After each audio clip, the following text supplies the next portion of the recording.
Espera que traigo el de allá. Y enchufo eso. Perdón. Voy a sacar el vídeo.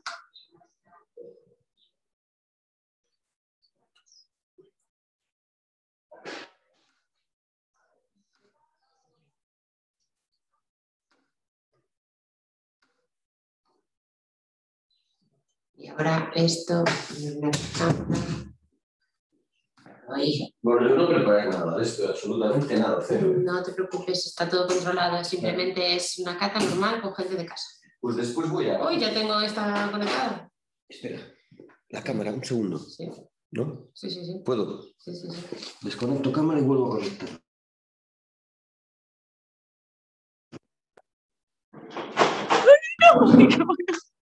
Bueno, reflexión. Joder. ¿Por qué estás así tan mal? ¿Qué estás haciendo aquí? ¿Qué número que tienes? Vale. Ya está la cámara otra vez. Vale. Y ahora voy a enchufar tu ordenador. Ok, perfecto. Y ahora esta está ya pidiendo paso, pero no le voy a dejar pasar hasta que yo tenga iniciar vídeo. Sí. Mira qué grande. Pero no estás con la cámara esa. Un momento. USB. Sí, estoy con esa cámara, espera. ¿No? Yo creo que no, ¿eh? Yo creo que estás con la del móvil. No, es que no salgo yo. ¿Y por qué? Esto es verdad que está torcido. La galleta china, ¿no? Vale, entonces ahora... Hay ¿No estará desconectada la cámara? No, la cámara está... Espera, sí. Guay. Es que no me la detectaba. Ahora. Espérate.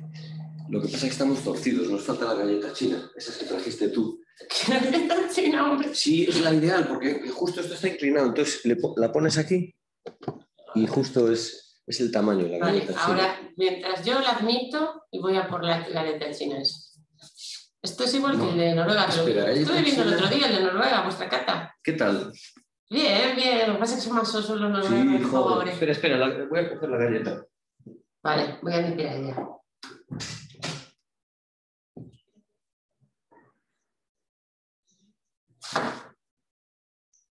Hello, Eugene. Hello, everyone. Hello. Can you hear me okay? Can you hear me okay? Let me put a little bit of lamp.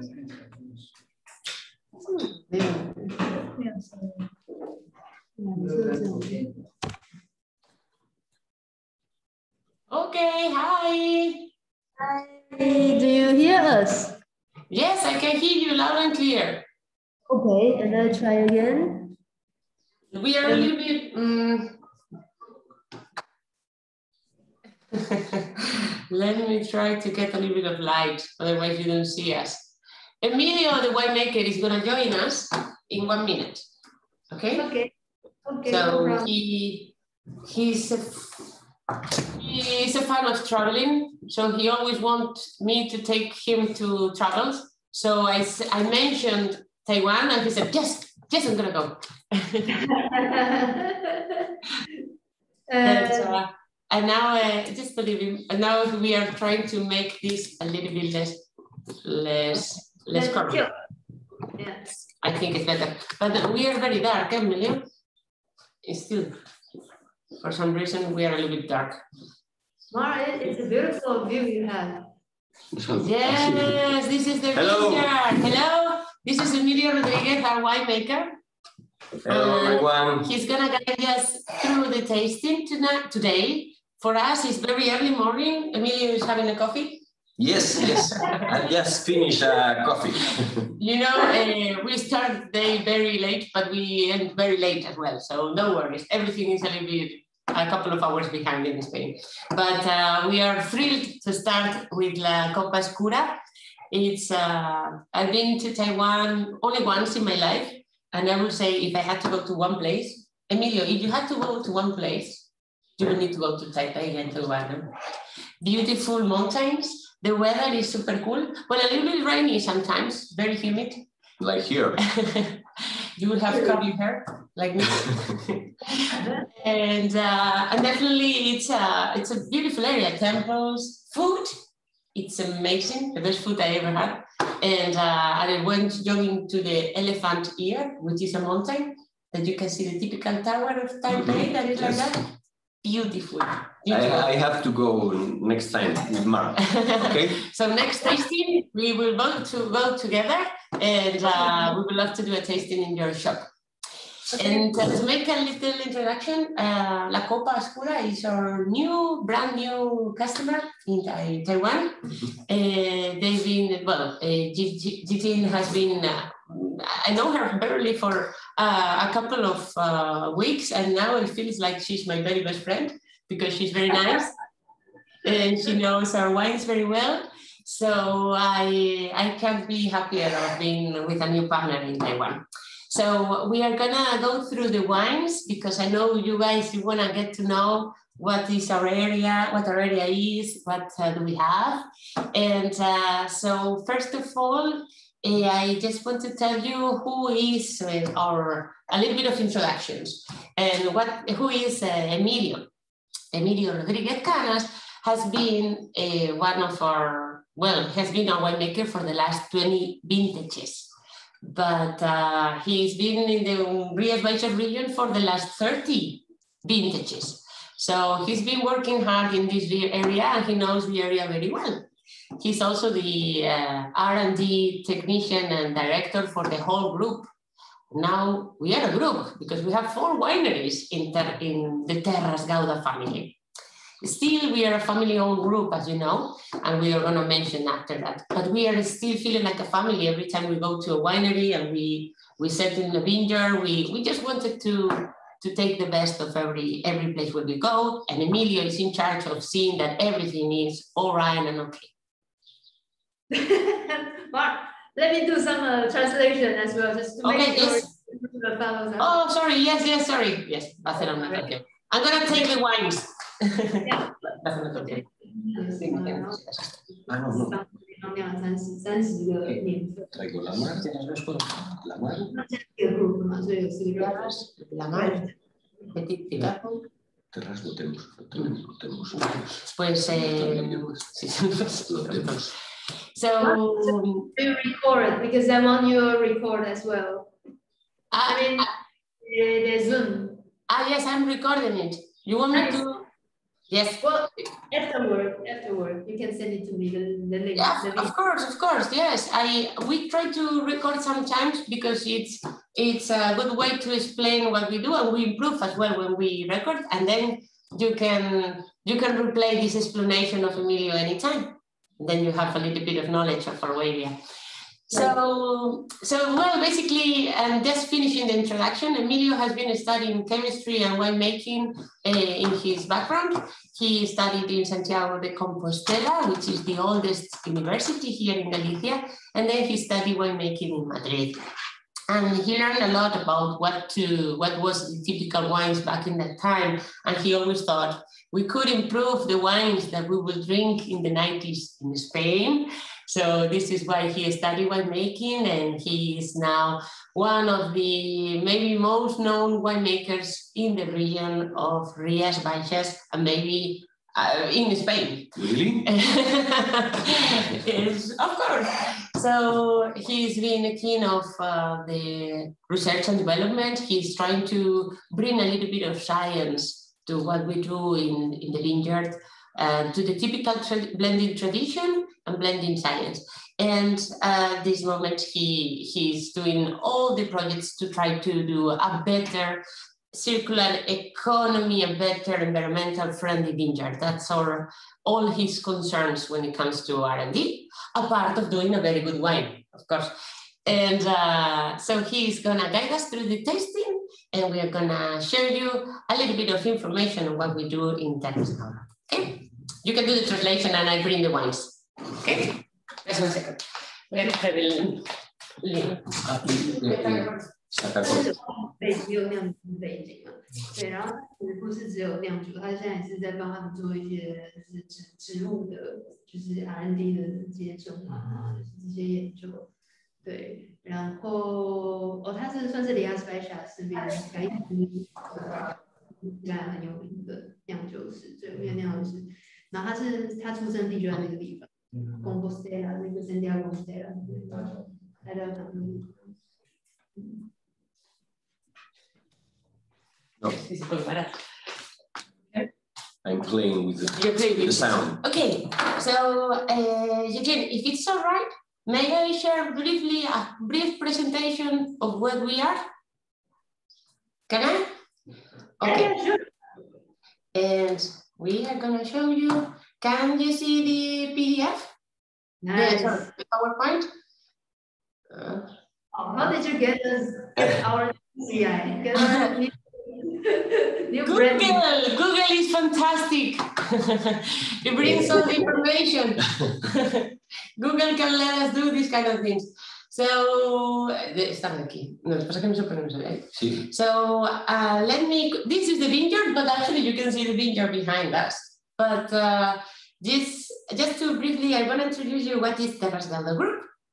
Winery, a dream that started by this man, Mr. Fonseca. Mr. Fonseca was a civil servant. And as you know, the civil servants, they have, I don't know in Taiwan, but here in Spain, they have pretty good amount of leisure time. So he had a good time for investigating, and he partnered with a lot of winemakers because in his job, he will teach to the people, the locals, how to improve the land, how to do better winemaking, how to do a better use of the typical varieties that we have in that area. Mr. Fonseca started in the 1980s with the beginning of the appellation Rías Baixas, and he partnered with winemakers of the area, and he had a dream, which was to make a professional vineyard in the vineyards that belonged to his family and his wife here in Rosal. And he started with a blend of 37,000 bottles of a blend of typical varieties from here, from Rosal Valley. It was 37,000 bottles. Yes. Please, Eugene, stop me if you want to translate, okay? Because I'm very quick as always. Okay, I will translate first. Yes. 在这个冯市长的1980年的时候，那时候就开始找酿酒，然后一起要发展当地的酿酒，相当有钱的这些。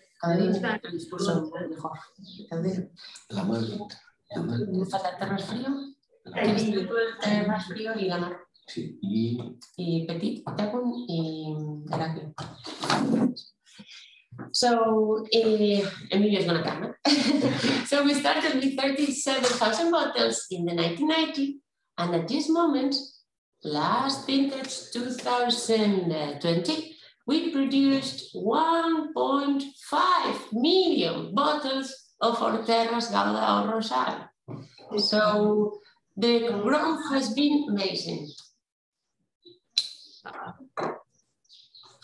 And well, that is only possible if actually we are able to do something like believing in three things: in having state vineyards, having our own varieties, and believing in the capacity of the circular economy and respecting the environment. So we don't change the soil, we don't change the configuration of the mountains. We just want to believe that we can give back to the soil what we get from it.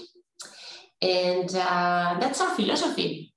And we started here this is Spain. We are missing Portugal because we always erase Portugal from the map. But Portugal will be... This is Spain, yes.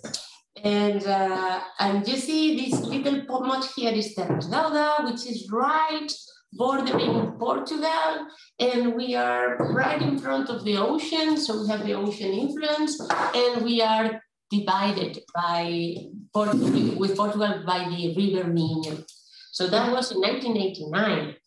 But in 2002, we went to Pitecun, we went to Bierzo, and we acquired a winery there that made delicious mencias with very old vines, the oldest vines. So in essence, it's Atlantic Mencias from the typical Bierzo area, very beautiful vines.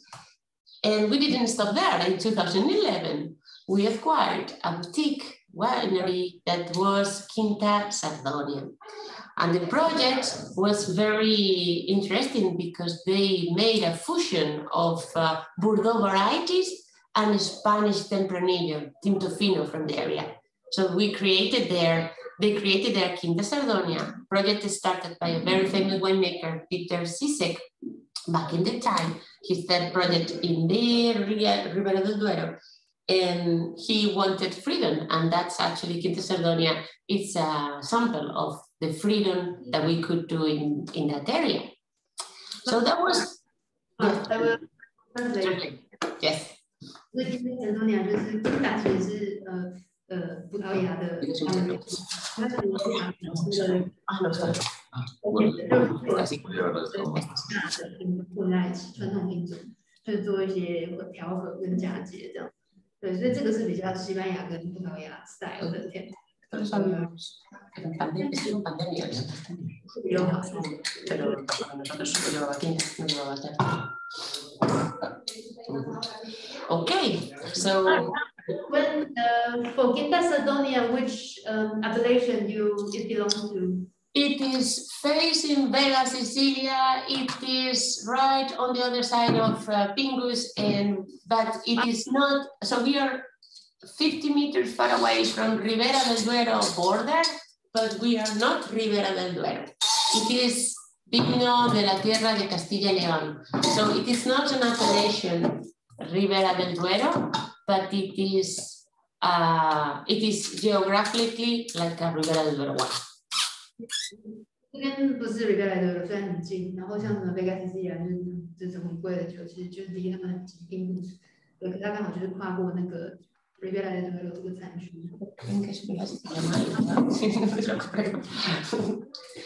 Okay, and it's good how to hear Ribera del Duero from your with your accent.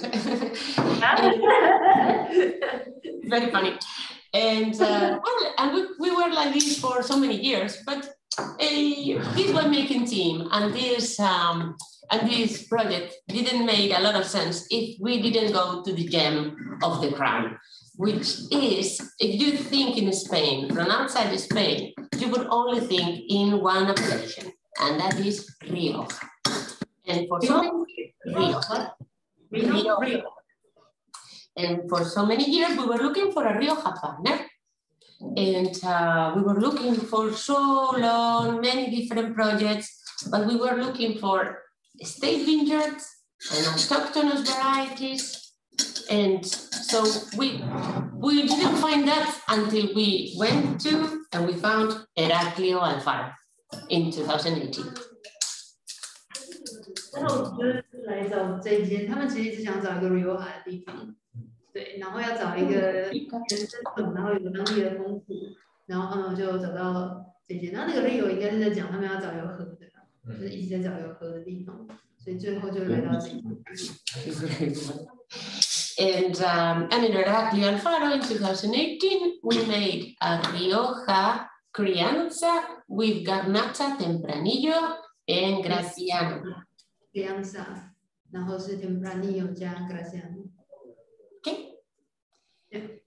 And we're gonna get into Terras Gauda, and Emilio is gonna tell us about three things, which is the Terras Gauda philosophy. And I think, Emilio, you can introduce us why it's so important the estate vineyards and the multi-variety wines from Rosal and circular economy. Yes, for a winemaker, it's very important to have your own vineyards, because you control all the process since the beginning, since you decide the place to plant the vines till you produce the wine. So we have most of our grapes come from our estate vineyard, and we are continue planting more hectares of new vines, because we think that is the future, is the present, and is the future. Yeah. And since the beginning, we decided to plant not only Albarino, that is the most well-known grape variety in the region. We also planted two typical varieties from the grape varieties from the region, like Loureiro and Caíño Blanco. So our flagship wine, that is Terras Gauda, is a blend of these three grape varieties. And as you can see in the picture, we are working, most of our research projects are focused in the circular economy. And what means circular economy? Most of the times we produce, use, and throw.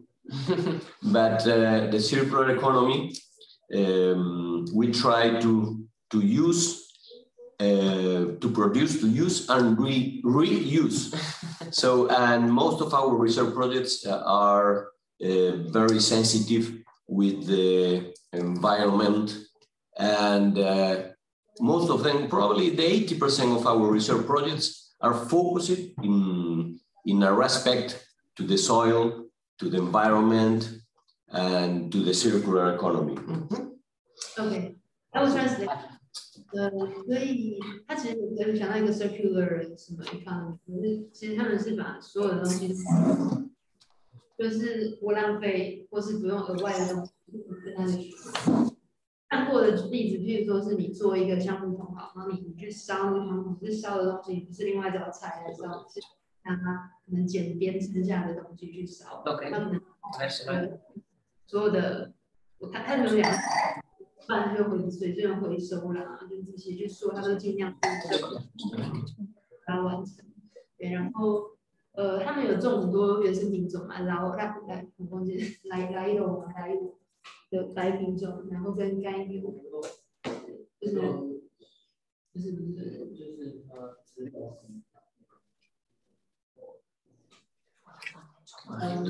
对，这个，对，它其实是一个芳香不同品种。其实对，就对，然后使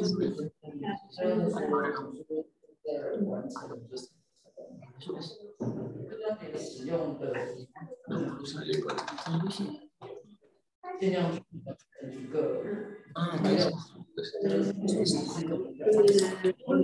所有它可以使用的部分，它就是都能用这样的方式。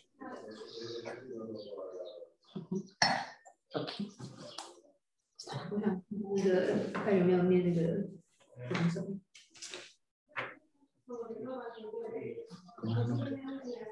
Blanco Laurero.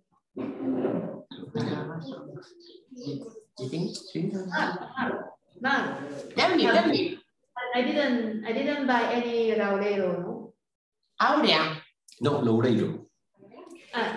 Loureiro is part of this blend. I know it's very difficult to pronounce our grape varieties. Is Loureiro is one of them, and the other one that is more difficult is Caíño, because it's with the Spanish N. Caíño, white Caíño Blanco. So it is part of the blend of Terras Gauda Rosal.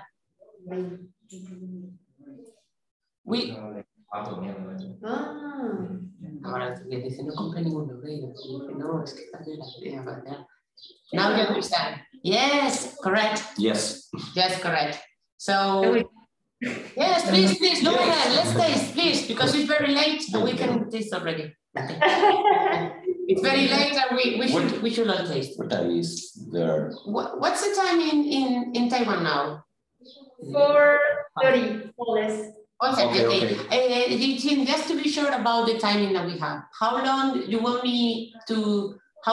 us to talk? How long you have? 1 hour? Free for us. You're free, okay. Okay. And you have 1 hour, no? Or less than that? Less than 1 hour. 40 minutes? No. 40 well, minutes. if you want, I can go to the Rex if you want. No, 40 minutes I have. 40 minutes. Okay. Yeah, because I have a meeting of one of our research projects after the wine tasting. He never stopped researching. Okay. Stop researching for once. Yes. Salud. So this is our blend. Is Terras Gauda 2020.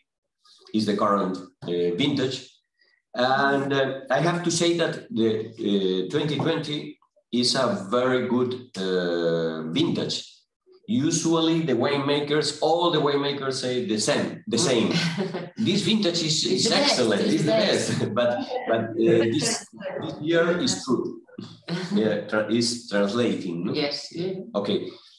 And because we have an excellent summer, an excellent ripening of the 3 grape varieties, so this provides a wine, a very complex wine, very well-balanced wine, and it is this current vintage is 70% Albarino, 22% Caíño Blanco, and 8% Loureiro.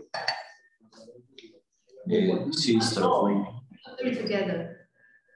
Yeah, together. We ferment the different grape varieties separately in different tanks, and finally, after the alcoholic fermentation, we decide the blend each vintage. So we can change the percentage of each grape variety because we did it separately. Each grape variety. All in inox tank for these 3 varieties. Yes. For this wine, it's all stainless steel tanks. Yes, and the 3 varieties, the 3 grape varieties, ferment in stainless steel tanks separately. Okay. Yeah.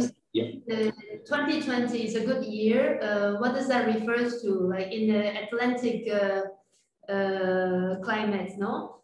Which means you have not enough, comparably not enough rain, or not enough rain. Like it's a drier year for you. When you call it's a good year, or what do you?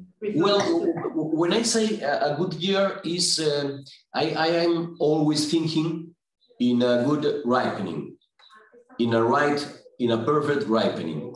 And this year was not as dry as, for example, 2017. You have to know that we have 1,500 liters per year. Is the rainy average is very high. 1,500, yes, and we are in one of the places in Spain with highest rainfall. So, but it's important for the development, for the growing, and for the ripening, for the right ripening of the grape varieties, that we need a very good summer, and we had a very hot June last year. Yes. Very hot, extremely hot. But July and August were more balanced. Was hot, but not extremely hot. And finally, at the end of August, we had some rain that was perfect to get a ripening, a good ripening. So this is when I talk about a good vintage, it's in terms of summer, mainly in terms of summer, yes, of climate summer. In some regions, when they think it is a dry year, very hot, it's bad for the vintage because that means more alcohol or more extraction or some flavors that they don't want. But in our case, we are in the north, and even though you think in Spain as a dry and hot country, in the north where we are, it's not that hot. It's cooler. So this is why Emilio needs a good ripening and needs a hot summer sometimes. So this is why it's so different from the other parts of Spain. Mm-hmm. I will do some translation then. Okay. 所以其实他们说也是一个蛮好的，因为马来西亚对真的很成本，那只是但是台湾2个台风而已啦，对，但是也是蛮，因为像铁路上的地方，可能1年都没有300。对啊，我2019年这个非常有他们的6月就是非常7、8月就那思考那到底说的好年份是什么？不好年份，那当然好年份就是真的是热是很可怕的，太热是会烧焦的。我家都是葡萄都会烧焦，没有收采收，那边是很需要热。那干不干湿不湿，其实他们早就做好设备，他们都是 Gauda，就是皇家式，所以就相对就是。So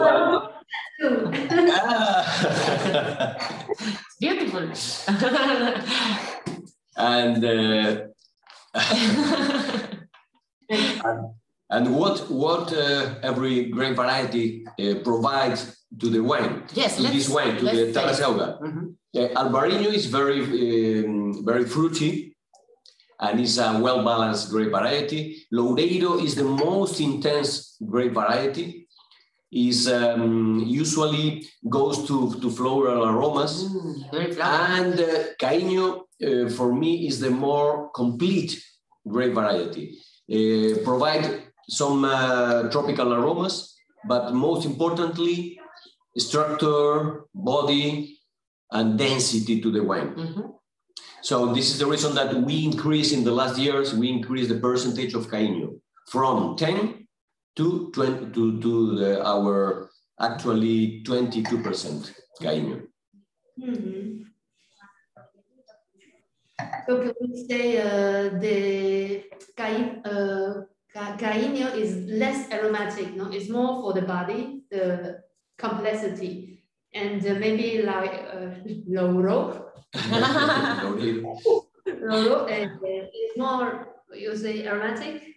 Or yes. fresher, or yeah, it's more aromatic. It's more aromatic than Albarino and Caíño. The 3 grape varieties are very aromatic, but Loureiro is the most aromatic in terms of floral aromas. If you know the Muscat, are similar aromas to the Muscat. Floral aromas, very ripe fruit aromas, is more subtle, but very intense. But in the mouth is lighter than Caíño or Albarino. 所以其实它真的就是方向性平衡，他觉得它跟 Muscat 有点像，对，然后它的确是比就是 Albarino 跟那个 Caíño 都还要在方向性。所以他们今年就把它提升到20%，我们之前没有到那么高。Albarino, what will you like kind to describe Albarino in? Yeah, most of the times the people when describe the aromas of Albarino talks about apple aromas, but here in Orosal Valley where we are in the southern part of Rías Baixas, the Albarino provides more citrus aromas. Is the typical characteristic of Albarino from Orosal are the citrus aromas, citric aromas, and very intense in aromas. And the most important thing is that it's a very well balanced grape variety in terms of palate. It's not very acid, it's not very alcoholic, so provides the wine a very good balance, but good aromas also, good fruity aromas, mainly citrus aromas, citric aromas. Albarino 通常他们觉得他们是苹果味，可是在这个欧萨这个地方都是比较就柑橘类的。Sí.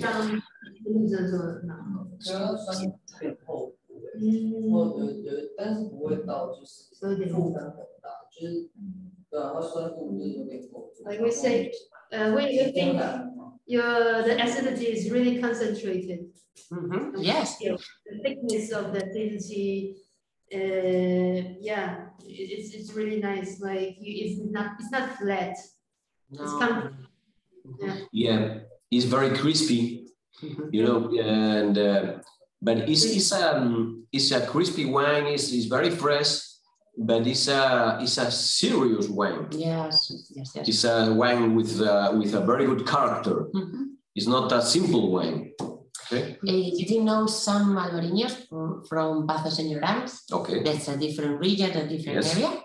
And maybe you can tell a little bit of difference between what Señorans, 100% Albariño, and Terras Gauda has, a part of the different varieties. What is the difference between the two regions? It's a very good wine. Yeah, it's 100% Albariño. Well, it's the 100%. The 100% is a difference. It would be important equivalent difference. to our Abadía de San Campio, the Señorans. Yes, like 100%. And so do we have it? Not yet, I guess. No? No. Okay. No.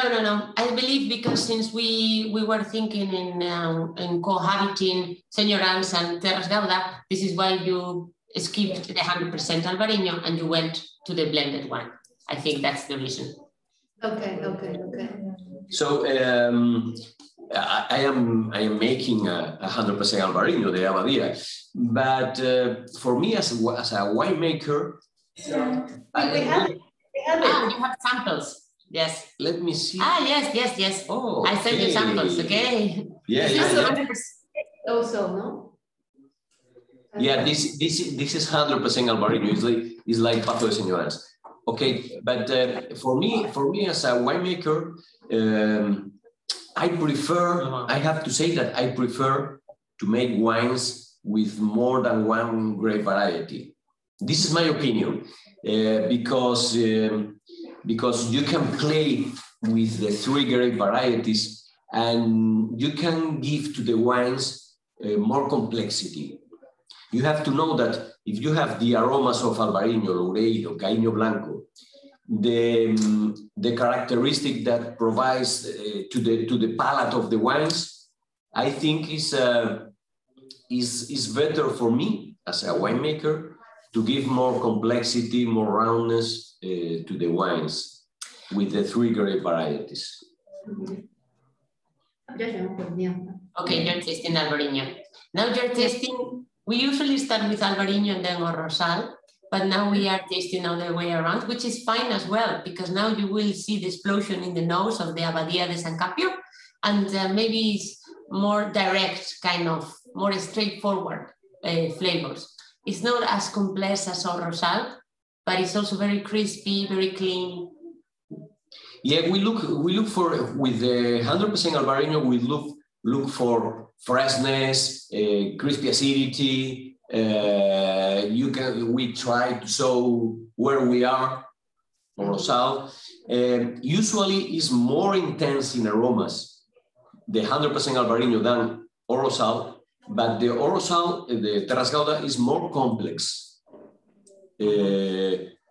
Thanks to the 3 grape varieties. Yes. And the 3 grape varieties, the blend is a typical blend, is an ancient blend from Rosal Valley.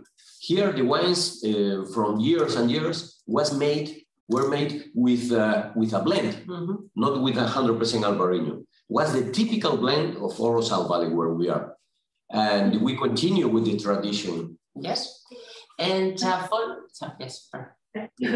欧罗萨这个是比较传统，对，是他们当地比较传统的混酿的方法。然后100%的阿巴利牛是不是当地？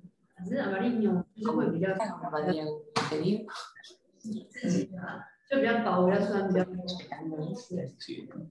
对，然后会让我说这个比较有控制是跟 complexity。Okay. I was going to explain some important thing of the 100% Albarino of the Abadia San Campio. But before this, Mar is going to show you a video that is important to understand what I'm going to say about the Abadia de San Campio. Okay? Because you will immediately see the what is meaning high altitude vineyards. Let me see if you can still hear me, okay? Yeah, sure.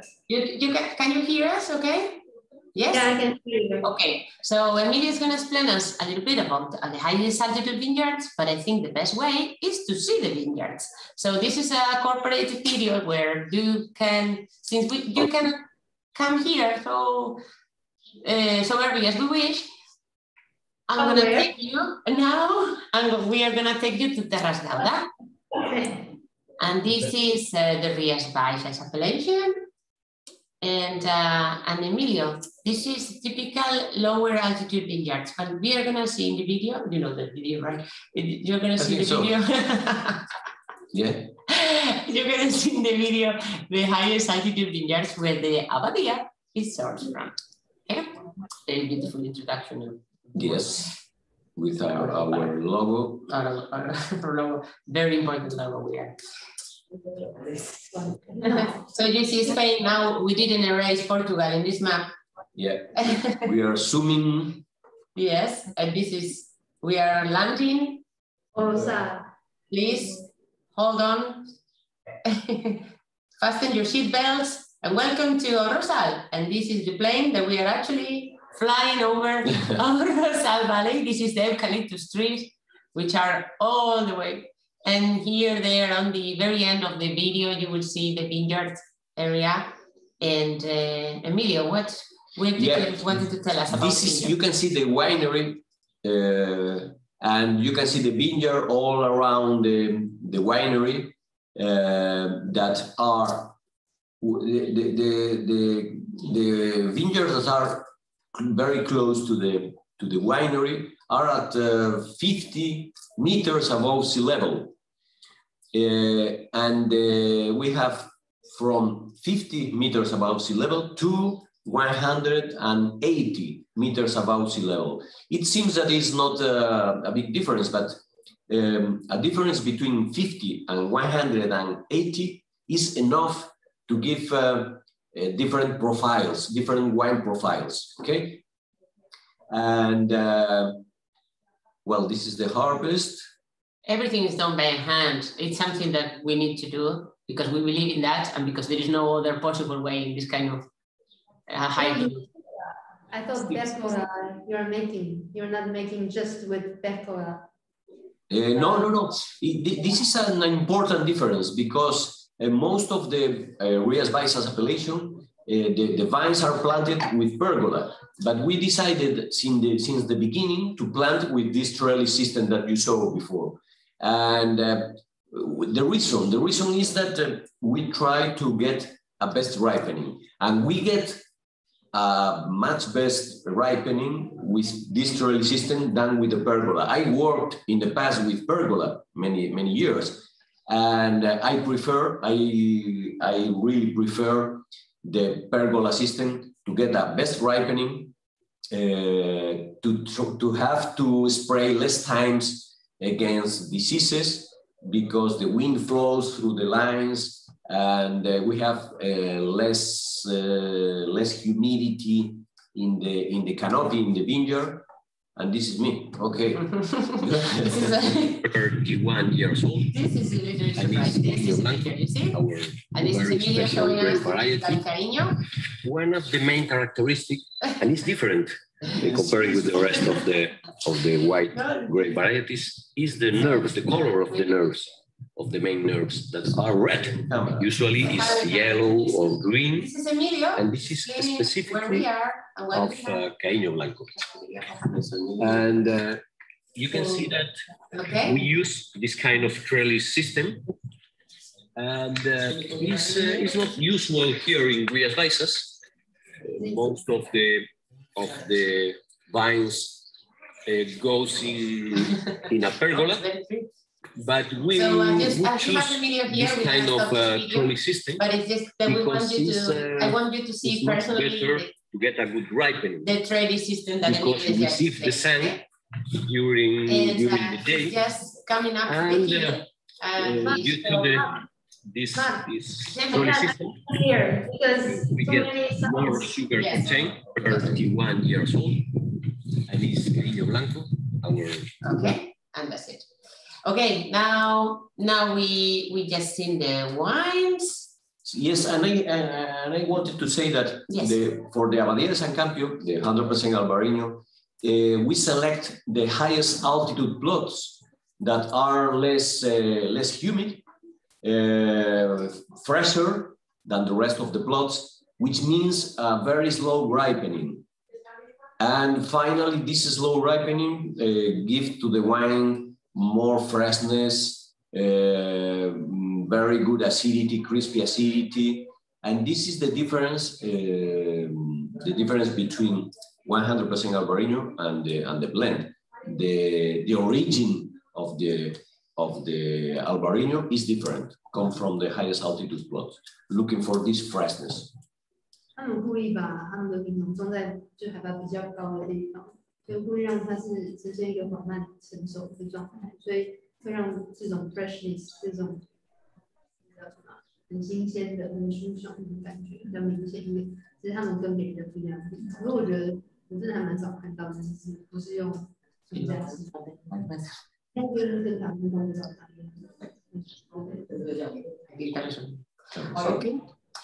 Okay. Okay. And now, Jitin, would it be okay to taste Lamar now? Do you have samples there? I don't see it in the tasting, but since you are ordering it, we don't have Lamar. Okay, so let's skip Lamar. And do you want to go and taste the reds now? But just briefly, since Lamar is included in your order, right? I haven't tasted, but I think it's interesting. So Emilia is gonna briefly taste it with you, even though you don't have the wine. I'm sorry. We're gonna drink it, but you cannot. You have to imagine. Okay. Sorry about that. And you have to believe me. Okay. And but you will see what we have in Lamar. Briefly, yes, Lamar is 2018. It's a different profile of wine comparing with Abadía San Campio or Terras Gauda, because it's a wine that is launched to the market 2 years after Terras Gauda or Abadía San Campio. And yeah, do you want to translate? Yeah. 它是2年，这个上次只有2年才出来的东西。对我。老妈应该是100%干粮嘛，它有2%是包含了后面的，对，就是干粮。And the name comes. Of course, name after me because I'm so important in the winery. No. It's not like that. I told you before. Lamar is the name of the sea. Lamar, the ocean, and it's in feminine way. Lamar, it's very poetic, and it's where we work and we sail in Lamar. So it's a beautiful name that links to the sea that is so close to us. And also because there is a little tiny bit of saltiness from the minerality, from being so close to the ocean, that it makes sense that this wine is being called the sea. 我们今天没有喝到。他们现在那个麦也是就是一样的。We also have a wine called Mar. Yeah, in the name of you. Which one? Which one? From where? It's from Embordà. From Lampordà? Yeah. It could be beautiful. It's yeah, Mar de Lampordà. Only Mar. Only Mar. No, yes. La Mar. No. Yes. No, La Mar. We are La Mar. I'm sorry. We are different. So this is a wine that since I started working in Terras Gauda, I was thinking in making this wine because there is not there were not a wine made with Caíño. And this is the first wine made 100% Caíño. Well, 98% is almost 100%. And we use, to make this wine, we use a very, very special plot, a unique plot of Caíño. That with very, very steep slopes. It's a very special plot that produced La Mar, this Caíño Blanco. And we planted this plot thinking in La Mar. So it's a very low productive plot. We produce only 4,000 kilos per hectare of Caíño, but very concentrated. I finished my translation. Sorry? I already finished my translation. That's an issue. Okay. And you have to know that Caíño is the grape variety that better shows what is the Orosal terroir, and express the terroir better than the rest of the grape varieties.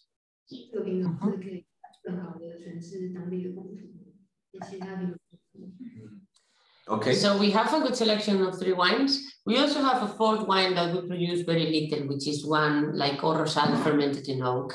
But I think for the 3 wines that you've tasted, maybe you've tasted one of the most singular kind of wines that we have around in Rías Baixas.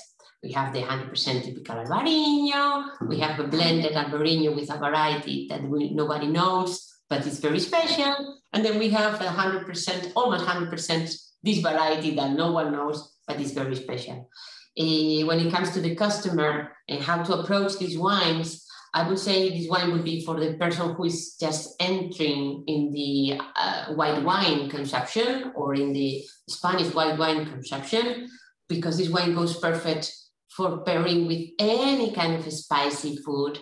For the hot weather in Taiwan, it's perfect. For now, the rainy season, this typical wine is perfect for a hot day to eat with shrimps or any kind of seafood. This one will go, maybe, yes. This wine also goes with more spiciness, something with more cream, with coconut milk, with anything that it's more, a little bit more. The second one. The second one goes with wider palate. And the very last one, La Mar, it's more for these people that they already know a little bit about white wines. They want something unique that no one has. And I promise you, no one has Caíño Blanco. And this is La Mar in Barrica. No, we don't have La Mar in Barrica. No, it's in contact with the fine lees with batonnage, but in stainless steel, not in oak. Yes. Sometimes we see so many white wines in oak that maybe we've seen a lot of too much oak in the wines. So we prefer, Emilio prefers to play with the grape varieties. Than the oak. So you don't make any white wine barrel, no? You don't like We do. Yeah. We do. It's a black label. I'm going to show you the picture. But black label has some time in oak. But how long it is? Yeah. I'm going to show you the now we are. The wine stayed in the oak for more time than some years ago, because I am not using the typical borderless barrel. I am using foodless. That is a biggest wine. Is French oak, but it's a biggest wine of 1,500 liters, and is the best way to age the wine. Is the black label, Terras Gauda black label. It's called black label because it's definitely very black. You can't argue that. But I'm gonna show you. In the book, in the barrel, in the big barrel, for how long? Yeah.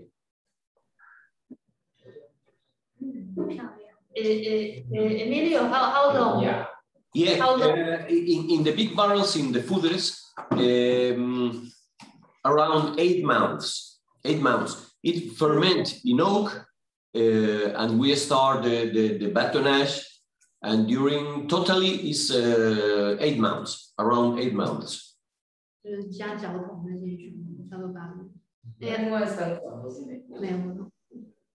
Okay, fantastic. Well, we have the 4 wines observed. I think we take readvices. Any favorites there? Do you have any favorite?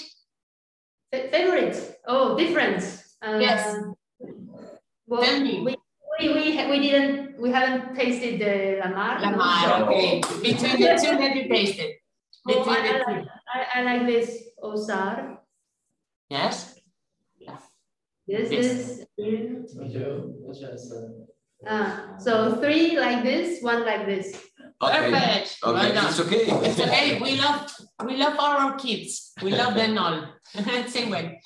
Okay, so now we are very close to pass to the reds, and we have 2 wineries to see. We're gonna check the Rioja, and we're gonna check the Mencía. So what you would like to start with Mencía? Okay, that's fine. Sí.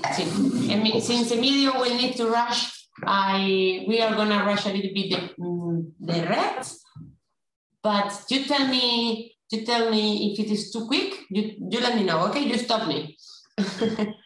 I will. And let me open the petit. So we're gonna pass to Bierzo, which is, let me show you the map. Okay. Wait.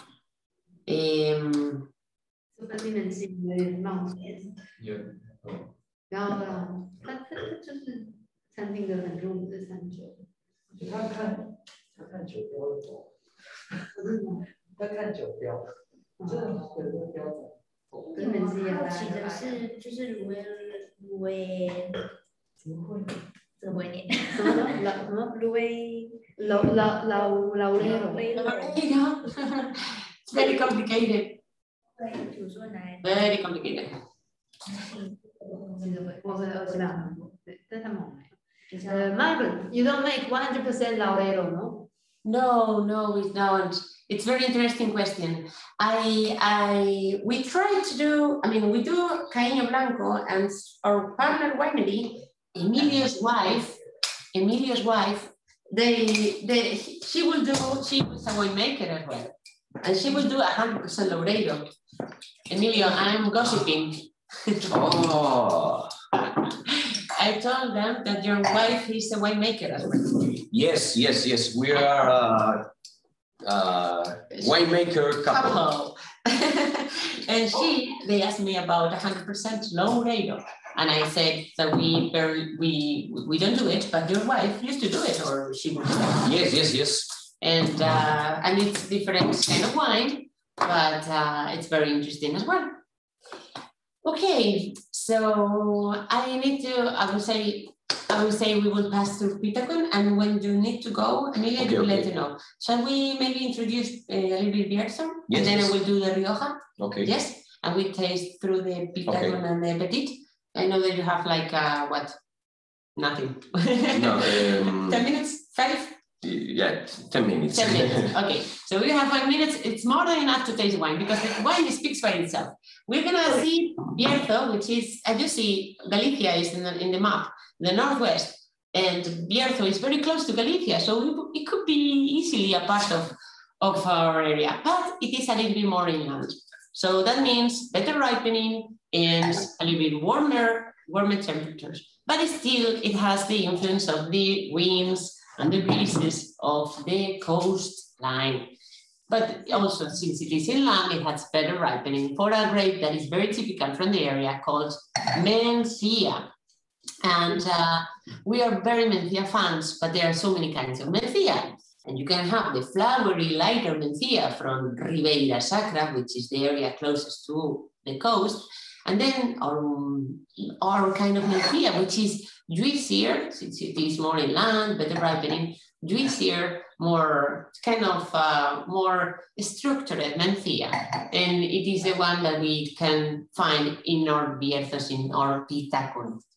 And basically what you will see in your glass is Petit Pitacun, which is the one that is more unoaked. It has only 2 months in oak, and it's the youngest of our wines. And we're trying to bring to the Mencia world a little bit more kind of, not entry level, but the first wine that you would like to try when you are looking for a new thing from Spain, which is not Rioja, and we are looking for something fresh, acid, and juicy. And that would be typical Mencia from Petit Pitacun.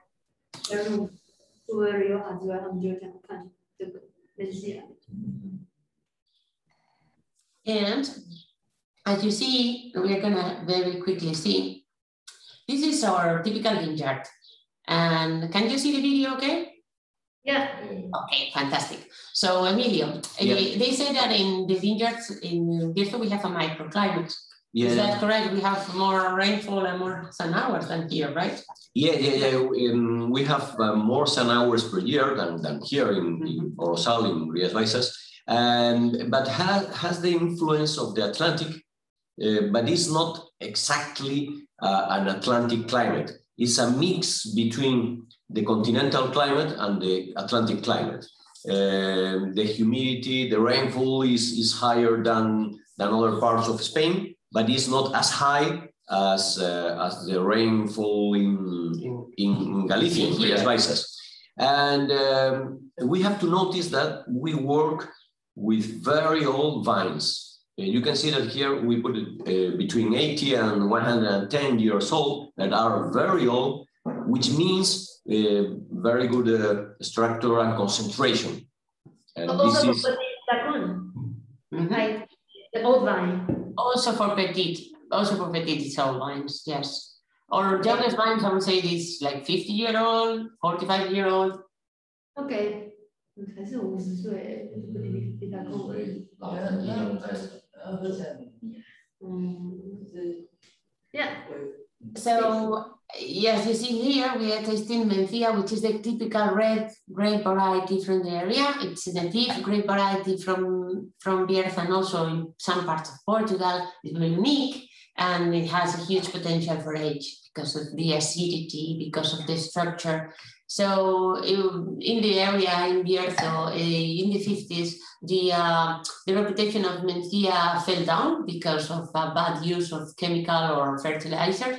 But we, in the 90s, we recovered a little bit the idea of a Mencia from very, very old vines, from the perfect place for the vine growing of Mencia, very old vines with very pebbly soils, with frank soils, with slaty soils, perfect for the Mencia growing. And we know it because they've been doing wines there for before the phylloxera. So phylloxera, you know, it came in at the end of the 19th century, and in 20th century we had the result, the solution to phylloxera with the American rootstock. So we source our Mencia from places that were producing grapes before phylloxera. So in that way, we guarantee that the grapes are very unique and the perfect places for winemaking. And on the right, you have the picture of a Garnacha Tintorera, which is also a variety that is grown in Bierzo, very isolated grapes, and it was used in the past to add some color to wines that they were maybe lacking of color. And this Garnacha Tintorera is also used for one of our wines. The one it is called La Prohibición. It's a variety that is different than Mencia, and we produce very minimal production that is less than 2,000 bottles of La Prohibición. And so we are gonna taste the wines. The first one, which is the... I will translate. First, Okay. Variety. Yes. Can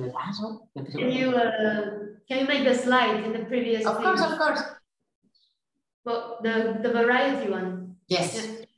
所以门西亚它其实也是在那个菲罗塞拉跟刘亚虫来之前，其实就已经种了，然后之后他们都还是有加进美国种，不然就没办法。然后1950年开始，他们其实这边当时就还是有一些灾害，是因为潮湿，因为大量这些化学东西，但到现在已经基本上说超市。Es como un bosque. Es como un bosque precioso, es para mí. Pago Casa Grande 一样的品种，它就是矮当得不学，对，但是就是他们当地，然后对他们来讲，他们有种一个叫做，就是有另外一个地平是比较高阶的，然后对，他们就是Sí, sí, tienes un lugar. Ok. Casa Grande 就便宜了，然后 OK. Okay, so we're gonna taste, as you have in your glass, the 100% Mencia, which is the Petit Pitacun. And as you see, we are tasting 100% Mencia. Emilio, they say we only used 3 months oak. Why only a 3 months oak in this wine? Because we try to show what is the Mencia, what is really the Mencia grape variety, and the best way to introduce the people in the Mencia, I think, is this wine. It's a wine with only 3 months, 2 months in oak, preserving the typical aromas and the typical characteristics of the Mencia. And this is the reason that I think is the best one to introduce to the people that don't know about Mencia. I think is the best wine to show it. And this come, as Mara said, this come from all vines, like the rest of the wine.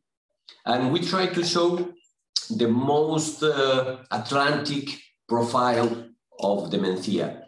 I said before that is not completely Atlantic, the climate, but has the influence of the Atlantic. And this is the most Atlantic wine of the winery, because there is a wine with a high freshness, very good acidity, that is not as usual as in Rías Baixas. And you can see that the fruity aromas are the most important thing when we smell the wine, because you can find very ripe red fruits that is typical in Mencias, strawberry, raspberry, cherry is typical, right? I love this wine. It's a wine that you can have in the morning as a breakfast, as a lunch, as a dinner.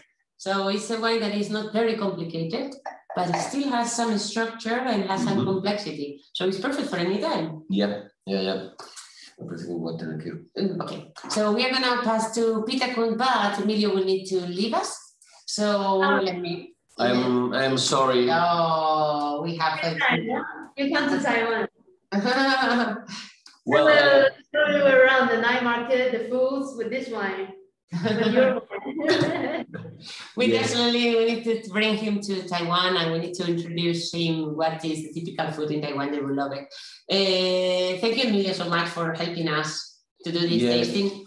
And really, I'm really happy and I'm really fortunate, because we have a winemaker that is always trying to help us, and he's playing it so much better than us. But thank you so much for him. Eugene is inviting you to Taiwan.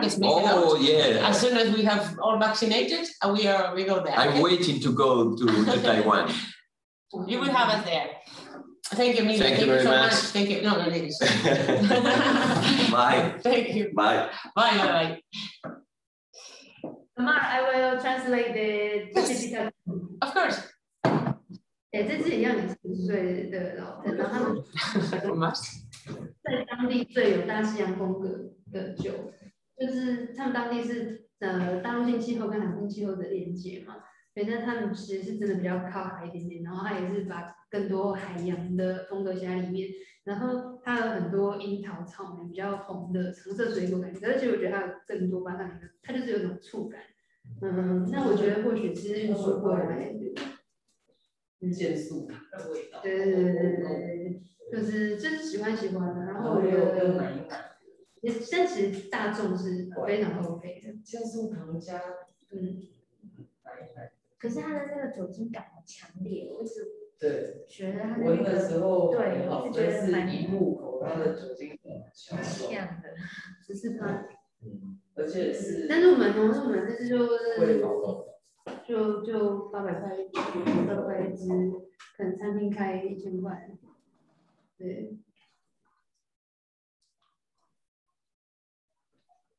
3个月过桶，主要还是要让那个门西亚水果的味道跑出来，它酒精感就是稍微高一点。Mari, the pitacun is better than Petit Pitacun, right? Yes, yes, it's different. Are you tasting already the second one? No, we don't have pitacun. Ah, okay, no worries. You have there the Aurea, if not incorrect. Yes, the one that you have on the right, this is Aurea. Oh, yeah, because we received it, but it was corked. Oh, sorry about that. Sometimes it happens with the cork. Yes, but don't worry. I mean, we can send a couple of bottles more if you want to taste it, or adding it to the next order, whatever you prefer. If you want, we can ship it. Sometimes it happens that wines, even with Terras Gauda, we have some corks sometimes. No worries. Yeah.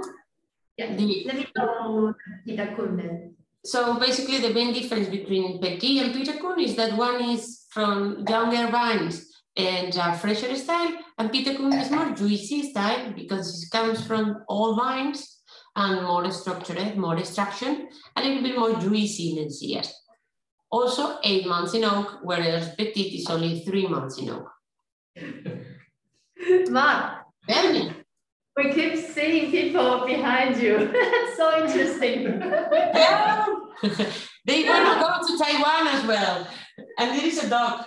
This lady is really shocked. She's like, what am I doing here? What is this lady doing? Hello, hola. Yeah, well, she's actually listening. She's like, oh, maybe they are in the TV. They think we are on the TV or something. Anyways, that's part of life. They want that, in Spain, we are very gossip. So we want to gossip all the time. This is very crazy, but this is our life. Okay, so just to make a long story short and go to Rioja, I wanted to show you that we have the Petit, this is the Pitacun, 100% Mencia. Oh, more people is coming.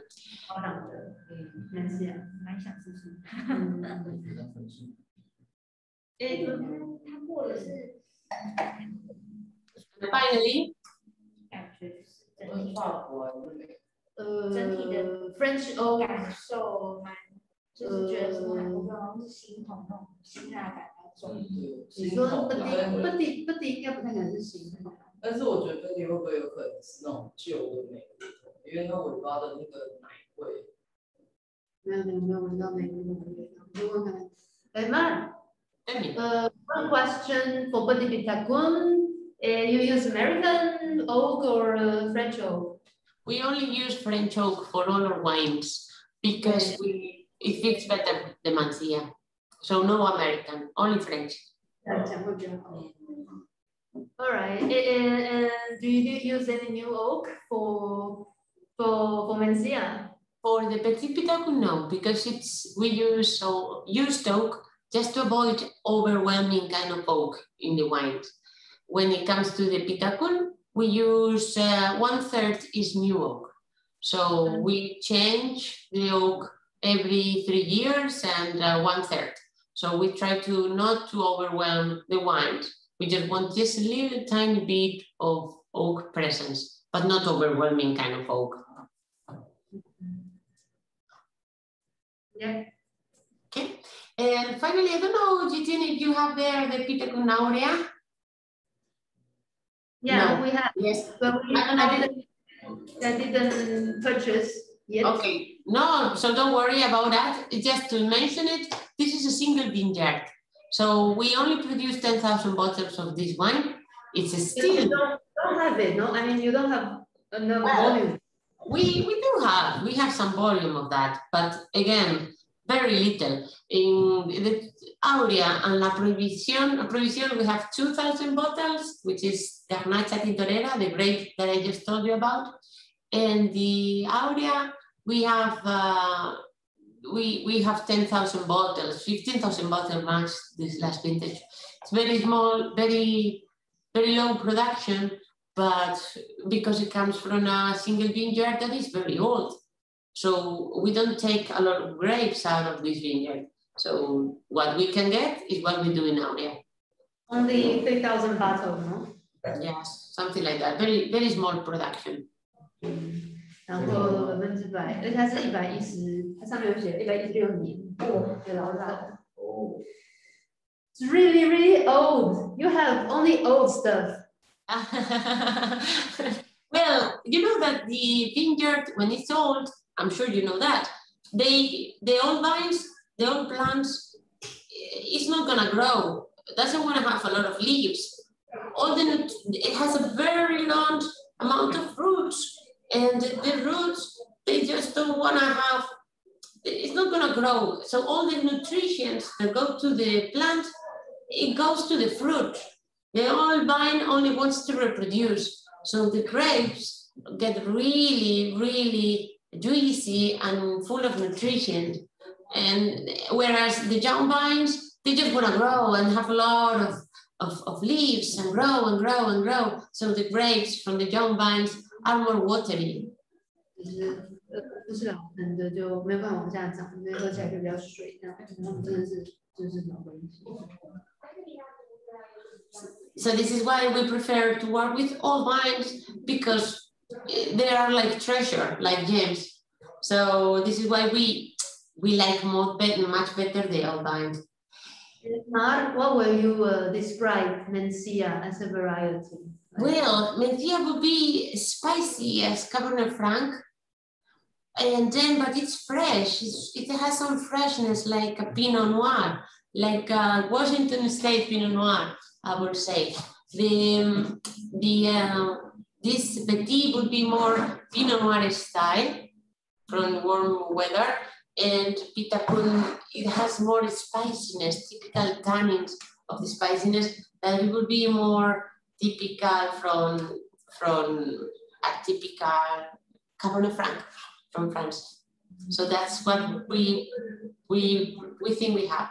新香料跟他说像类似咖啡凤，就是比较叶味、比较草味、叶味的东西。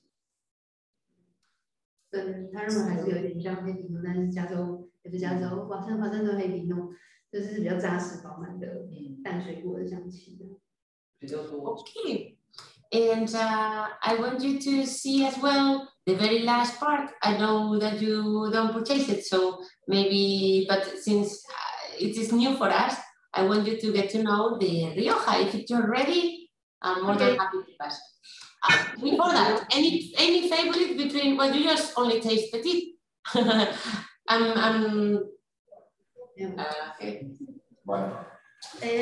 Have you sent us the Rioja? The Rioja, yes, I think I sent it, but I don't know whether you received it or not. I did send it. Check. Yeah, 另外2支。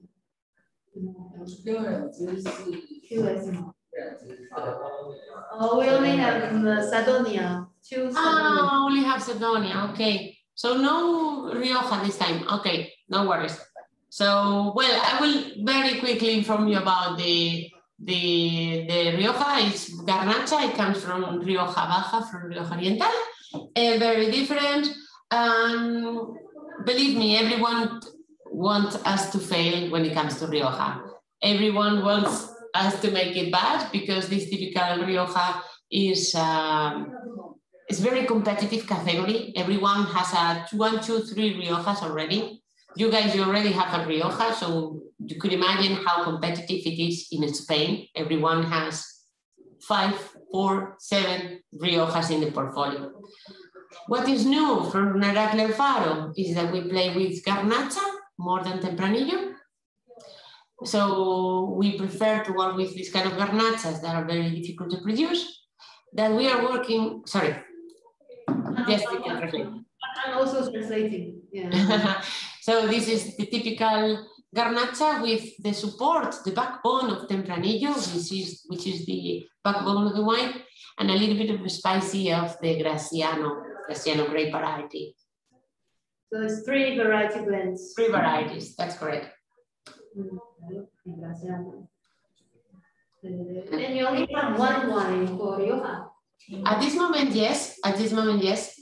We so far we are doing a kind of reserva, but still it's coming. It's coming. We have very little bottles, and I think it's going to be sold only in the visitors. The name of this wine, Heraclio Alfaro, is named after this guy with mustache. And actually, he was the first pilot in Spain, Heraclio Alfaro Fournier. And we thought we should pay tribute to this Spanish, actually the Spanish pilot. Why? Because actually the winery where Heraclio Alfaro is located, it was an aircraft where all the planes were actually halt, and the planes will come and leave. So since we have an aircraft in the winery, we thought we should call the wine after a typical pilot from Spain. And this Heraclio Alfaro, now he's very fan of us, and the family love us very much because we honor them with our wines. And as you see, this will be the typical Garnacha and Tempranillo grapes, right? And this is our vineyard there. As you see, again, we're working with Garnacha, Tempranillo Graciano, and the varieties are planted in the more suitable plots. Nothing to do with Pitacum, that is very hilly. This is more flat.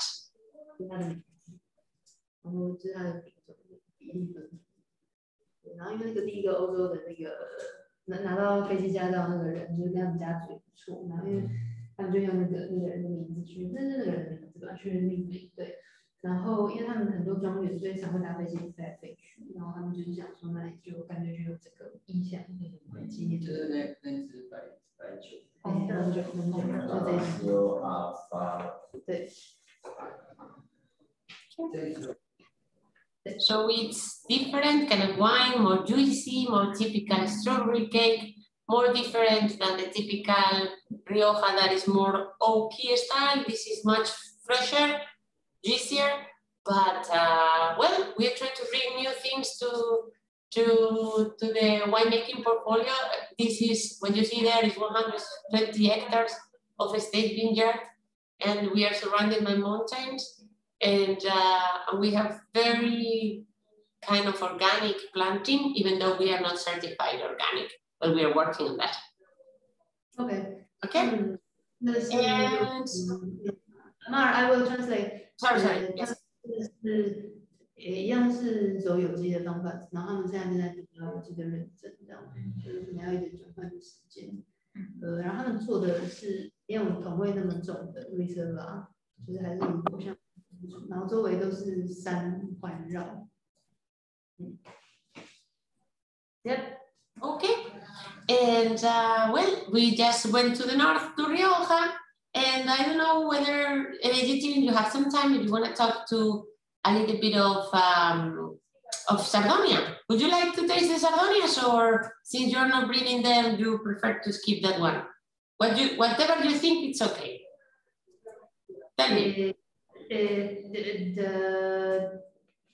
Sure. Well, I mean, okay, we can taste it, but whatever you prefer. If you want, I can explain it to you, or whatever. You do whatever you prefer, because I have some time, but depending on you. Or I can explain you, and we whatever. Okay, let's drink it. Let's drink it. Okay. Yeah, but I think with your companionship, we can taste more. Which one? Quinta Sardonia. With your company, I think we can feel more stuff. Okay, so no worries. Don't whatever you prefer. Whatever you prefer. We can skip it. Whatever you prefer. But I'm going to explain you what Quinta Sardonia is very quickly.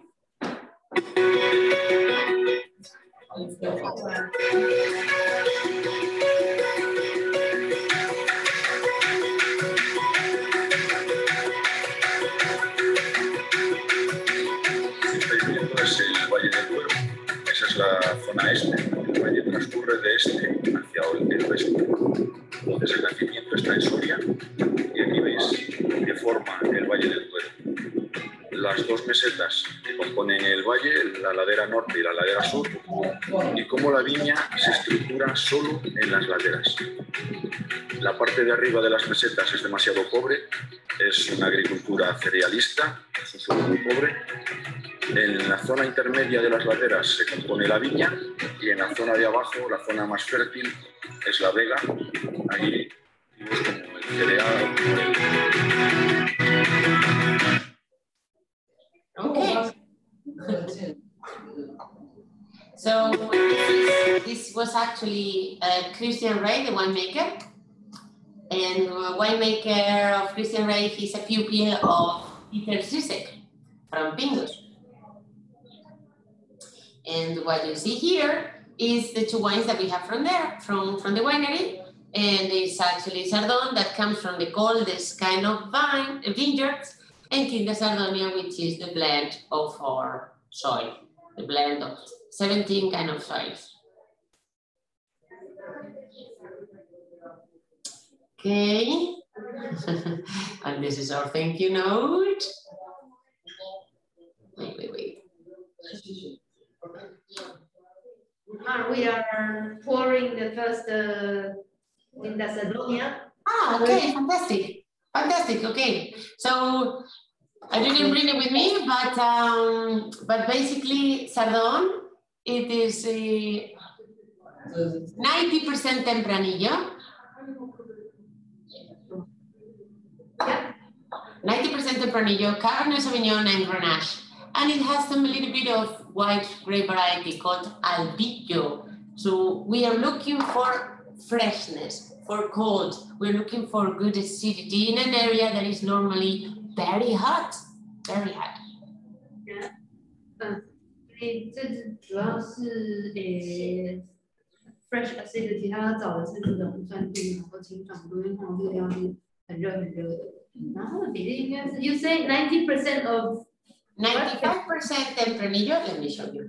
95% Tempranillo, 5% Garnacha, Albillo, and a little bit of Cabernet Sauvignon, sorry. Let me share the screen again, and you have.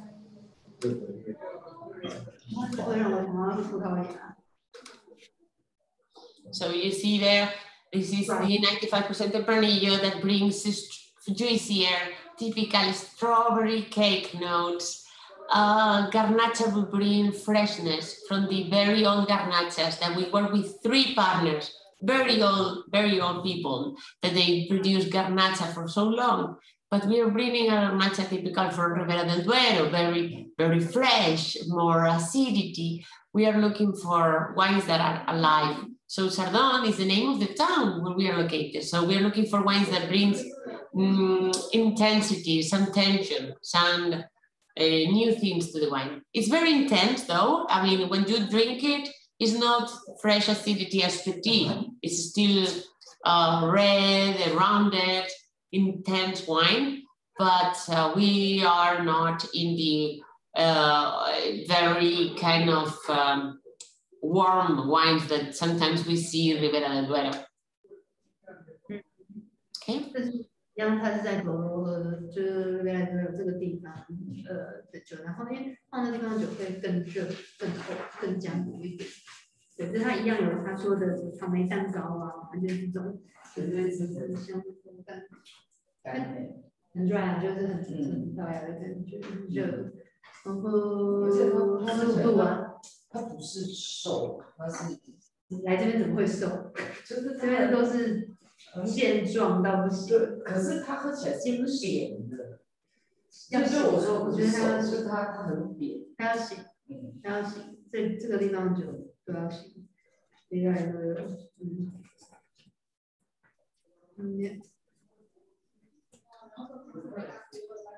，So when you go to Ribera del Duero, you will see that you are surrounded. You saw the river in the vineyard. In the video, because we are right 50 meters outside from the river. We call it the Golden Mile because we are very close to the big names of winemaking in Ribera del Duero. And why is it called gold? Because gold mine, because we have maybe the best names of Ribera del Duero wineries. Vega Sicilia is right on the north. On the west, we have Abadía Retuerta and Hacienda Monasterio. On the east, we have Pingus. So they are, you know, as you can tell, we have very good neighbors around us. And then when you drive through our vineyard, when you drive through the road, you see only big names. And the good thing is that we are all very good neighbors. So Pingus Winemaker and Laboratory is the one that we use. And Pingus Winemaker was the one that founded Quinta Sardonia. So the only way that we could actually bring Peter to this project was because he was offered freedom.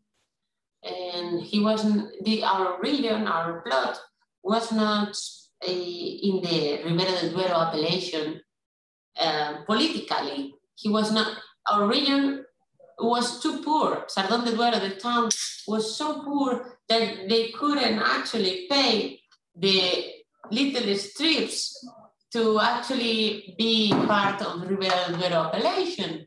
So Sardón de Duero was out of the appellation. And the winemaker thought it was interesting to be part of that area because he could do whatever he wanted. He could plant French varieties like Cabernet Sauvignon or Merlot Shiraz, and he could plant Tempranillo, and he could plant white grape varieties. If we were part of Ribera del Duero, we wouldn't be able to do so. Yeah. So this is why it was interesting. 所以，他们其实是里贝雷多有的地方，但是好像因为当时在早期那个城镇，他们没有钱去付，让他们拥有那个里贝雷多有的产区，所以他们目前就只能用 Castilla 一直用。然后他说这样也好，就是可以让他们更自由的去种这个法国品种啊，或者任何。他们产区是要花钱去申请，每一张贴纸都要。哦，这个是水了，而且这边的更早期应该被纳入都要一点钱吧，我觉得我是在划分的时候，所以他们就挂在雷龙这样。Mar, do you use, because you don't belong to Ribera del Duero appellation, and you say you could you could grow some French variety or other varieties, but you didn't do this. Like, I mean, you are still using Tempranillo. Is it legal to use the appellation? In the Sardón de Duero, in the wine Sardón, we use mainly Spanish varieties. But in our wine, or flagship wine, or wine that is actually, first we think in the wine and then we thought in the vineyard, we used Merlot, Malbec, and Cabernet Sauvignon. Malbec is not allowed in Ribera del Duero. So this is why we made something very untypical. Also, okay, Merlot neither, no? No, I don't think Merlot is allowed as well. I'm not sure at this moment, but I don't think it's allowed. There are few grapes allowed in the area because they want to keep the typical Tempranillo profile of the area. But since we were free, we could do whatever we wanted. And this is why we added this Cabernet Sauvignon and Merlot. So we are outsiders, 100% from that. 所以这 QS 也是有放咖啡手里面，就是当地人种的，他们就会放，因为他没有在里面里面。所以是区域规定他们能种什么？对，因为每一个法规有设限，不一样的那个酿造工具。Really nice, it's really tasty. Are you tasting the second Quinta Sardonia, the QS? Or the Sardón? The Sardón. Sardón is tasty, and for the price of this wine, I'm telling you, there are many, it's difficult to find a wine with such an intensity for this kind of wines. But still, it's a wine that shows the characteristics of the soil. of the cold soil for the Garnacha and of the hot soil of the Cabernet Sauvignon and Tempranillo. Okay, and very briefly before you leave, because I know that after so many wines, it's difficult to to know which wine it is. We can taste the QS if you think it's all right. Yeah, we are in the QS now. Okay, QS. So QS, what QS means? QS means Quinta, which means winery, which is also used in Portugal. And we use a Portuguese name because we are in Douro, Duero. And Douro has two names, Duero and Douro. And Quinta winery has two names, Bodega and Quinta. So we used Quinta Sardonia. And Sardonia, why Sardonia? Because Sardonia is actually the name of the town, Sardon. And we wanted to say that actually it's the winery that comes from Sardon. But there is also a very interesting and funny story. Sardonia is also a plant that is local from the area. Sardonia is a plant that has actually beautiful properties for healing and relaxing. Sardonia. And for the US market, we use a label that has a flower, that has the Sardonia flower. So we wanted to include Sardonia in the name and also as a part of the story of this local plant. Okay.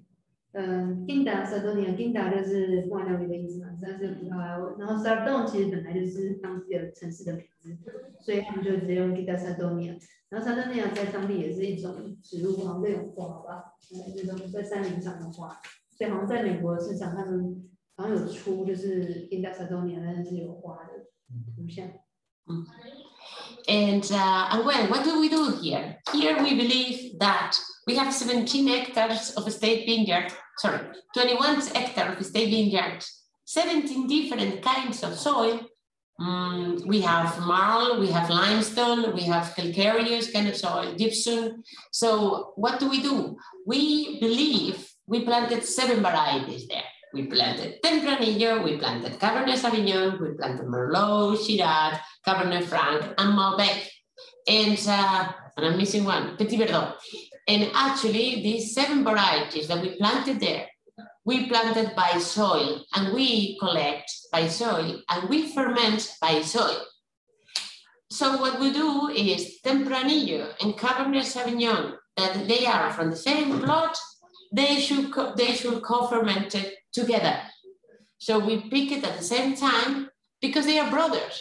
They are closer. This Cabernet Sauvignon that is with Tempranillo in the same plot than another Cabernet Sauvignon that is in a different plot.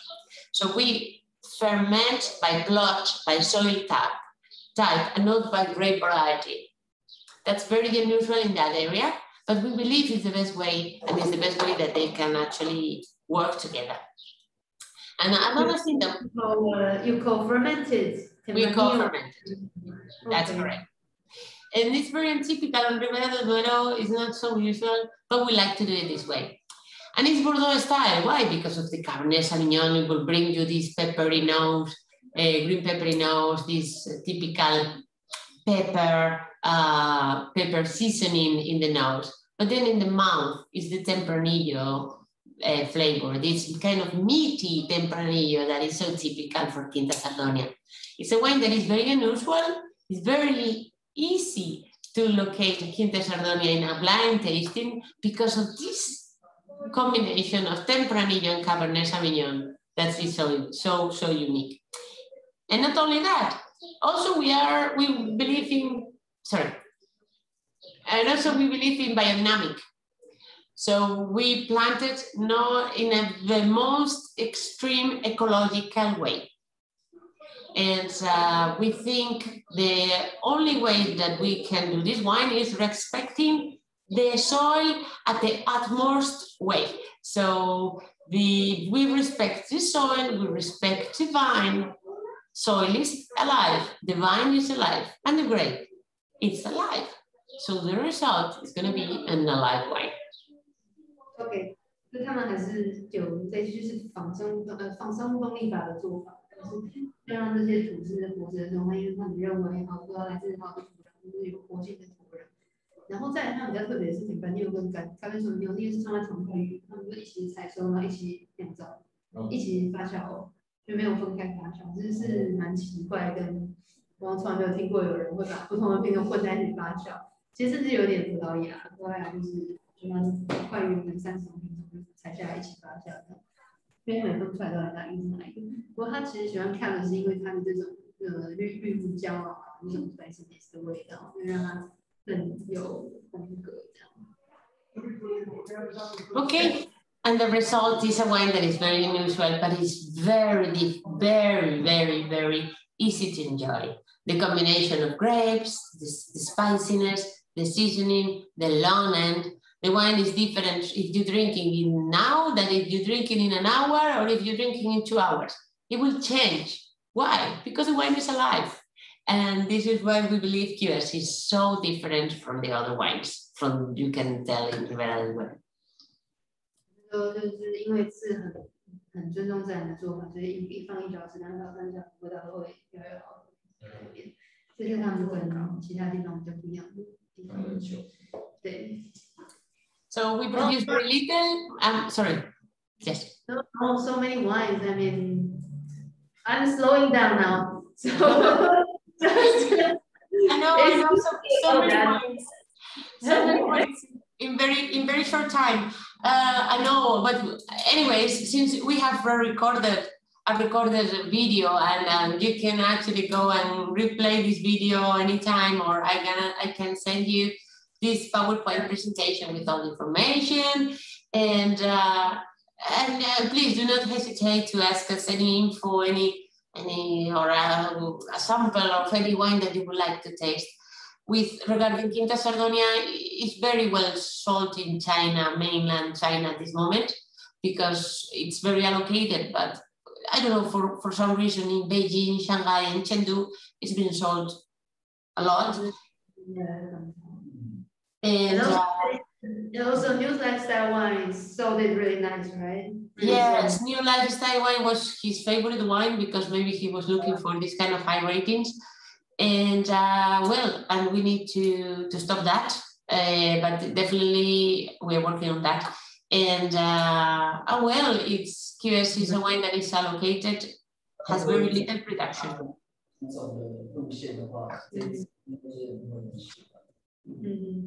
You want to say bye-bye? We are finishing now. No. Well, he just we're just asking like if people like Argentina wines, maybe we'll automatically choose this Quinta Sardonia. Yes, well, definitely the Malbec influence there makes sense. And also the volume of this wine is very unusual, and this is why it makes the wine so different. Yes. Actually, what did you prefer? Which one is your favorite? If I had to choose between the first and the second of the reds. QS and Sardon? Yes. 我一开始开瓶我闻软木塞，我比较喜欢萨多尼亚，但是喝下来。Sardon 还是 Quinta Sardonia？ 我喜欢 Quinta Sardonia，因为我觉得它蛮有深度的。我闻软木塞我喜欢。很耐喝。是。等我一下。你杯子借我一下，我想要试一下萨东现在。 She will retaste again. But quality will be I didn't get the QS because I thought we have so many wines here following myself. I need to keep on working. What time is it now there? A quarter to midday. So we are almost midday. So in 2 hours we have lunch. And you know, the lunch in Spain is around 2 p.m. and then. How is the coronavirus now? Like, where is that? Not that bad. We are better than our neighbors, French neighbors or German. We have a vaccination rate very high, so we are getting a lot of shots. I'm gonna get vaccinated in 2 weeks. So the second one? The second dose? The first. And the first one? There's one only. But we thought it was going to be much more slower because in Spain we are known to be slow. But no, actually, we were better than our reputation, and now at this moment, 50% of the population in Spain got one shot already, and 35% had the 2 shots. So the restaurants are open. There is limitation of 6 people per table, but still masks are allowed. But I mean, Emilio and I, we almost are living together in this winery.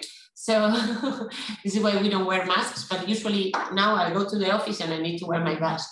So hopefully it will soon be over after the summer, but who knows? How is in Taiwan? We only have 2%. 2% of the vaccination. It's the worst of the world. We are like African countries because we didn't have any case. So the government was really slow, and now it's the problem because I feel now like 1 year ago, in Europe, like we are shut down, no lockdown. My shop was closed. It's true, you told me. Yes. To wear a mask, and people started to think how to sell online or things like that. So we are really slow, and because we were lucky, but now it's a global issue. Actually, in the end, it's just a matter of time. Yes, actually, we were hit first. Well, China got first hit, then just run away, solve the situation. And Americans, they thought they will never get to them. Remember Trump saying, "Oh no, it's just the flu. It will never come to us." And then it happened. And well, now in Taiwan and Singapore as well is having a bad time as well because they weren't that bad at the beginning. Taiwan was very good with numbers with Corona back in the time. Anyways, you will get the vaccination soon enough to get to see each other again and share a table and share a glass of wine, hopefully very soon. And go to Spain. Yes, you need to come. Yes, we definitely need you to come. Please do so. Please plan whenever it's possible. You will be here walking around, eating some good lobster and seafood and meat. Lobster is your place, no? It's more famous for seafood rather than jamón, no? Yes. Even though we don't have Sevillanas flamenco, we don't dance flamenco, but our place is for seafood. And we have seafood, we have very good fish, and it's perfect seafood with this kind of wines. So it's good. We also have ham as well, but of course we're in Spain. But with seafood is our profession. We are professionals. Yes. You will see. This guy went to Camino de Santiago. Really?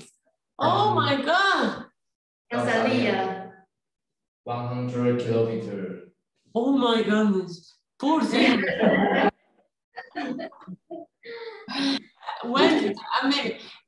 When was it? In which year? This year, 5 years ago. Oh my, that's not long ago. You didn't come to visit us. You need to come back. When I go to Spain, I will visit you. Okay. We all go for a walk. In a study in where? Valladolid. Valladolid, he used to study. Like Quinta Sardonia is in Valladolid. The QS is in Valladolid province. So yes. So you speak Spanish? Like study, no? Study. Like For 1 year. 1 year. Oh, muy bien. Very good. Muy bien. And how? Next time I study a little bit of traditional Chinese and you study Spanish. We stop. No rush. I heard it. You say you want to start learning traditional Chinese, right? Of course. Okay. Let's do it. We swap. I teach you Spanish and you teach me traditional Chinese. We will do that. Eugene is studying Russian, so she's ahead of us. I think they also think I'm crazy because I'm a boss who in the shop and study Russian every day. I'm not selling wine actually. Oh my God. And what's the point? You need to put a lot of vodka in your shop as well. We have it. Of course, you will be able to explain it in proper Russian, so it's perfect. I can't wait to go and visit you guys. Really, it will be my pleasure. And next time you come here, it will be my pleasure. And I can't be more thankful for giving us the opportunity to be there. So far away, but so close. Yeah, you're right. Really. Thank you very much, Matt, for your precious time. And we are nothing. My pleasure. Since I cannot travel, this is what we can do. So not that bad. I will check if there's any problems, questions. Yes. He will send you a mail. Okay, yes, of course. Send me a mail. A love letter, things like that. You can send me a love letter. I don't mind. It's like we always love letters and these kind of things. My kids, I have 2 kids. And my kids, they write love letters to their friends in the school, and it's like, what are you doing? I'm gonna marry her, mommy. And it's like, what? So I'm used to love letters. Don't worry. Well, thank you guys. Thank you so much. I will continue drinking here. Keep rolling the party. Thank you for all your help and assistance, and I will keep you updated. Okay. Thank you. Bye then. Bye. All the best. Bye. Ciao.